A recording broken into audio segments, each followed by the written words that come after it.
summer sign up. And we got some warm weather going here, but it's like a late summer warm, and that's the best warm.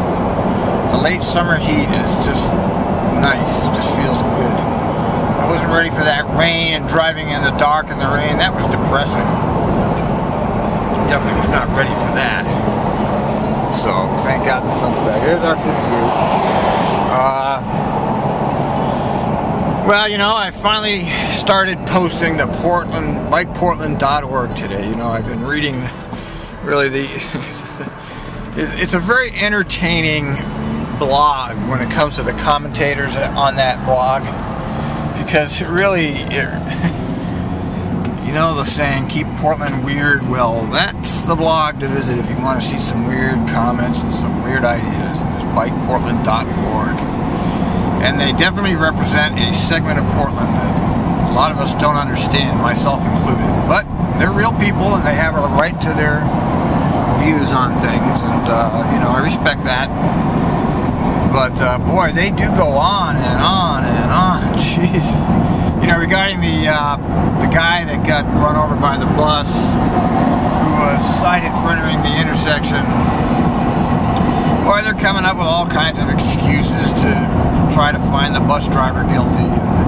Well, it's a jug. He did it. Look at the picture. It's a jug handle turn instead of a button hook turn. You know, they're splitting hairs. They're looking at laws. They're interpreting every single word. They're, you know, they're going to always second guess the police and TriMet. You know, neither institution can be trusted. Well, maybe that's true. Maybe that's not true. But on a cell phone, let's see some Joseph Rose stories on that. Or somebody that was a keep. Here's another guy on a cell phone. Two people on a cell phone right in my view here. But nobody will write a story about that. Only when the bus driver is on the cell phone. And we know.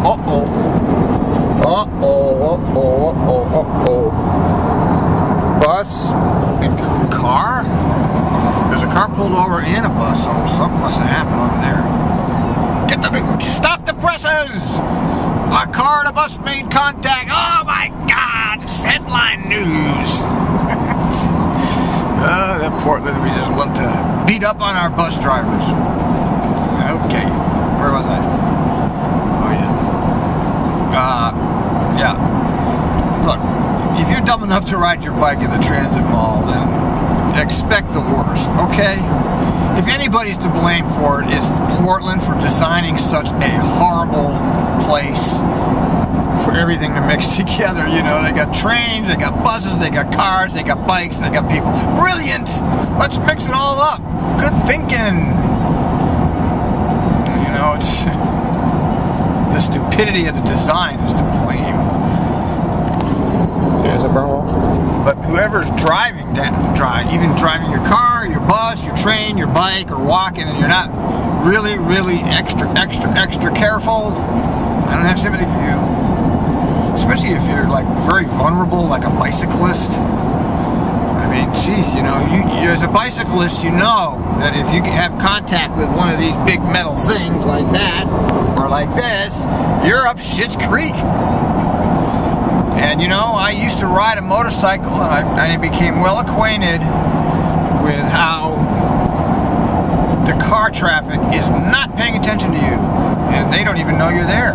That's one of the reasons I gave up motorcycling, because you're constantly defending yourself against crazy traffic. Be that as it may, I really don't feel bad for that bicyclist. You know, whatever he was doing, it was wrong. You know, he was behind the bus made a turn, and he got hit because he wasn't paying attention. That's what happened.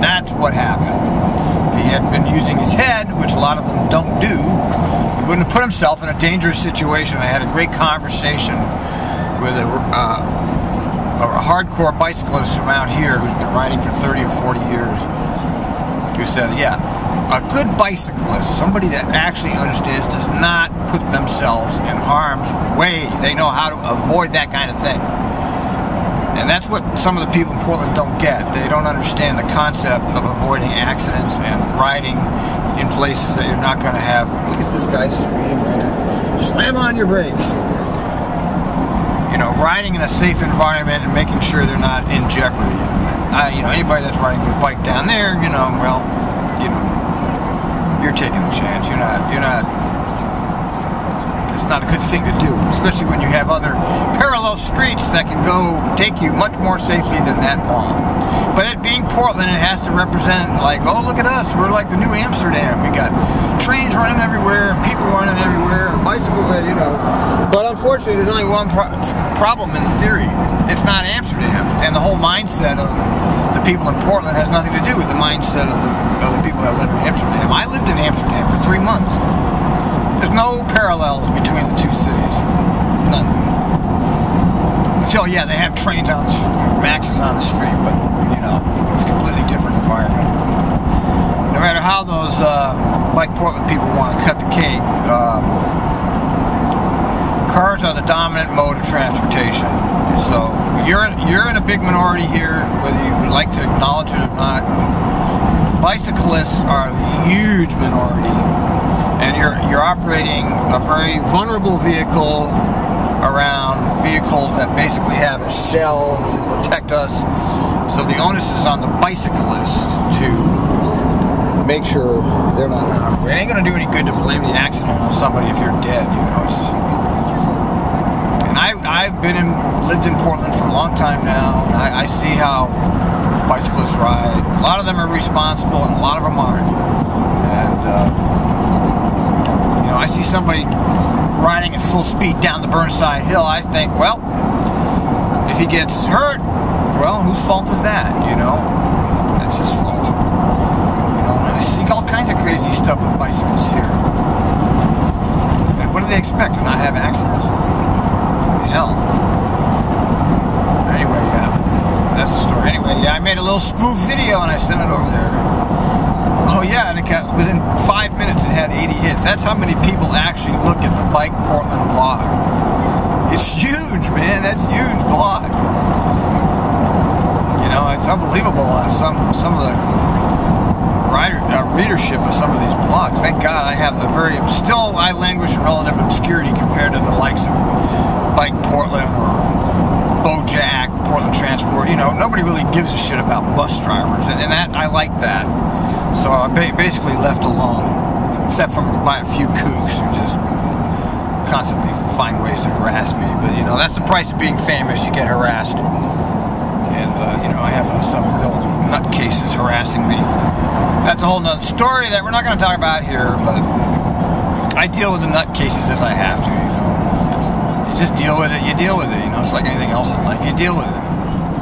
It comes up. You deal with it.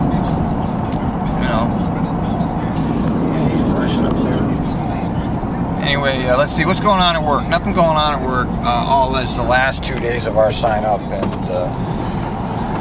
I'm always sad to end the sign up, especially a good one like this. We had some good riders. I had great co-workers.